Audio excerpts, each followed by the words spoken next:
Capital के सामने जंग के लिए रेडी खड़े हो गए, जिसे आज कायरो कहा जाता है। और ये कोई आम सिटी नहीं थी, बल्कि उस जमाने की दुनिया की सबसे पावरफुल सिटीज में से थी, जिस पर पिछले 600 साल से रोमन एम्पायर का राज था और कोई भी उनसे ये सिटी नहीं छीन सका था।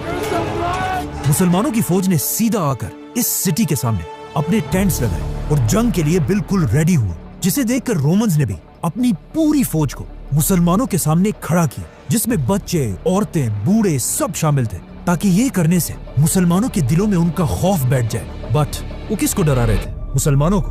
I don't think so। अमर बिन आस ने उनकी इतनी बड़ी फौज देखकर अपना एक मैसेंजर उनके पास भेजा और उसे अच्छी तरह समझाया कि तुमने क्या बोलना है। इस मैसेंजर ने सीधा जाकर सारे रोमन्स के सामने कहा कि तुम लोग जानते भी हो हम कौन है। हमने अभी अभी तुम्हारे बादशाह हरकल को बुरी तरह हराया है, तो अब तुम हमारा क्या बिगाड़ लोगे। ये सुनकर वहाँ पर सब हैरान हो गए, लेकिन वहाँ के लीडर साइरस ने कहा कि बात तो सही है। इसी के साथ अमर बिन आस ने फुल ताकत के साथ इजिप्ट के कैपिटल पर हमला कर दिया, लेकिन कोई फायदा नहीं हुआ, क्योंकि सिर्फ 4000 की फौज के साथ इजिप्ट का कैपिटल फतह करना इम्पॉसिबल था। इसीलिए अगले 7 महीने तक मुसलमान इसी तरह इस सिटी के सामने अपने कैंप्स में बैठे रहे और आखिर आर्मी चीफ अमर बिन आस को भी समझ आ गई कि अब वक्त आ चुका है कि मदीना में खलीफा उमर से मदद मांगी जाए। हजरत उमर को इस बात का पहले ही पता था कि अमर बिन आस इजिप्ट को बहुत ही लाइटली ले रहा है और उसे जरूर ज्यादा फौज की जरूरत पड़ेगी, तो उन्होंने फौरन 12000 की फौज इजिप्ट की तरफ रवाना की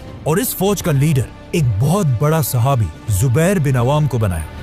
हजरत उमर जुबैर रज़ियल्लाहु अन्हु की इतनी इज्जत किया करते थे कि उन्होंने अपनी वफात के बाद खलीफा बनने वाले 6 लोगों में से एक जुबैर बिन अवाम को भी नॉमिनेट किया था, जिसे फिर हम बाद में एक्सप्लेन करेंगे, तो सब्सक्राइब। तो अब ये नई फौज भी आकर अमर बिन आस के साथ इजिप्ट में मिल गई और इन दोनों फौजों ने मिलकर बिल्कुल खालिद बिन वलीद के स्टाइल पर हमले का एक नया प्लान बनाया। अगले दिन रोमन फौज अपने किले से बाहर निकली और दोनों फौजें एक दूसरे के आमने सामने हुई और जंग शुरू हुई। कुछ ही देर के जंग के बाद अचानक मुसलमान जंग से पीछे हटने लगे और आहिस्ता आहिस्ता जंग के मैदान से इतना पीछे आ गए कि ऐसे लगने लगा कि अब फाइनली मुसलमान ये जंग हार जाएंगे। लेकिन एग्जैक्ट इसी टाइम मुसलमानों की एक दूसरी फौज आकर रोमन्स के फौज के पीछे खड़ी हो गई।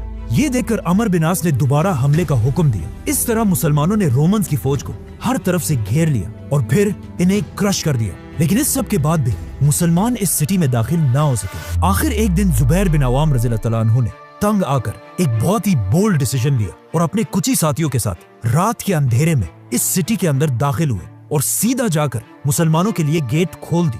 ये देखकर मुसलमानों की पूरी फौज इजिप्ट के कैपिटल में एंटर हुई और इस सिटी को फतह करके यहाँ के गवर्नर को ढूंढने लगी।